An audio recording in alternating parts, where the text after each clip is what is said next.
Hello, thanks for joining us for the Medication Pass training. Let's go ahead and get started. Here at Kalamazoo Long-Term Care Pharmacy, we are independently owned and operated, located in downtown Kalamazoo, Michigan. And our goal is to be able to help you provide the best care that you can for your patients, residents, and participants. There are several different ways that you can order medications. We can have your facility set up on cycle fill, which is a way of automatically filling those medications that are maintenance and taken every month, as well as in a pill or capsule form. You can fax us original orders or refills. You can also phone in to your designated contact those new orders or refills.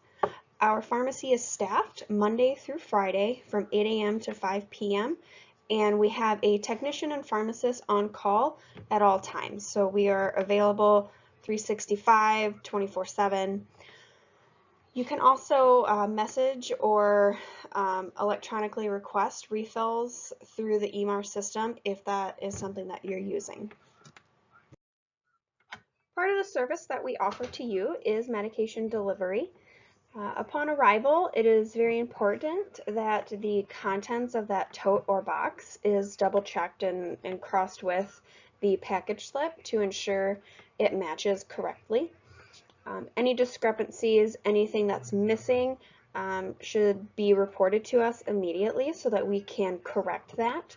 And then ensure that you are placing those medications in the proper place within your facility, whether that's a med room, a med cart, whatever is designated via your facility's policy. And then both parties are confirming that delivery by the signing of that package slip. We do offer disposal of medications, and this would be non-controlled medications. Due to legal reasons, we are not able to accept controlled medications. That would have to be destroyed on site following the proper policy. So if you do have other medications that are non-controlled that have either been discontinued or a resident has passed away, you are able to return those and we can dispose of those for you. We just ask that you do complete a return medication log. And if you need help finding that, just let us know and ensure that gets sent back with the medication to the pharmacy. Our pharmacy resource handbook is just an overall general encompassing handbook that you are able to reference if you have any kind of generalized questions, such as how to use a specific inhaler, how to administer an eye ointment, an extensive list of do not crush medications. If you have particular questions about the proper timing to administer an insulin or a non-insulin, and many more things. So please don't be afraid to use that handbook. If you don't have one, if you've lost one, if you feel yours is out of date, please contact us and we can get that out to you right away. When it comes to writing orders, it is always best to try to be as clear and precise as possible. So that just means, writing out the word microgram versus using a sig. Avoiding unnecessary decimal points. Adding a decimal point 0 after a 1 can be very misleading and can be easily mistaken for 10 instead of 1. It's also in best practice to include the diagnosis when writing. That the example here is Zyrtec versus Zyprexa. Both ZY in the spelling of the name, both 10 milligrams, and can be very easily misinterpreted depending on handwriting.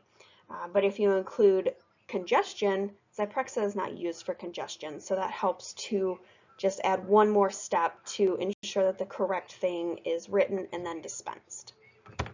Proper blister removal. When passing medications, we want to Just make sure that we are following the numeric order of the blister cards.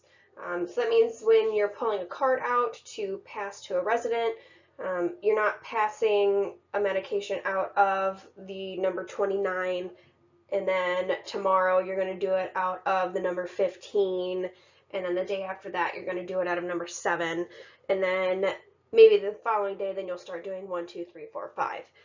You just want to ensure that you're going in that numeric order, and this may seem a little silly, but it is just one more step to help ensure that your med cart is in order, that you are on top of your entire process of med passing, so you're not passing out of random bubbles and then potentially miss a medication and think that your blister card is empty and then dispose of it when really the resident may have had 1 or 2 tablets still in there.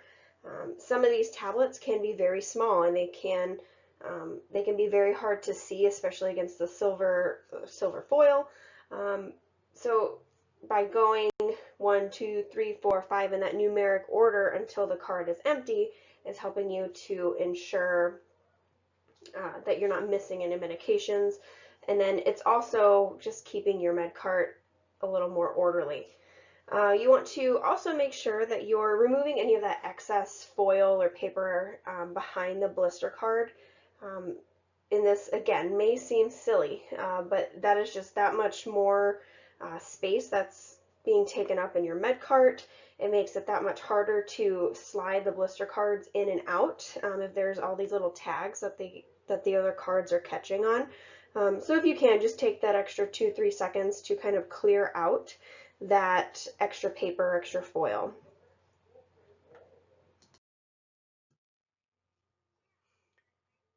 We have in the past received questions regarding to sending just a standard label for the patient for items such as OTC or an item that we did not send. So I just want to take this time to say that we cannot send just a label to the facility. Label laws require us to put the label on the medication that we dispense.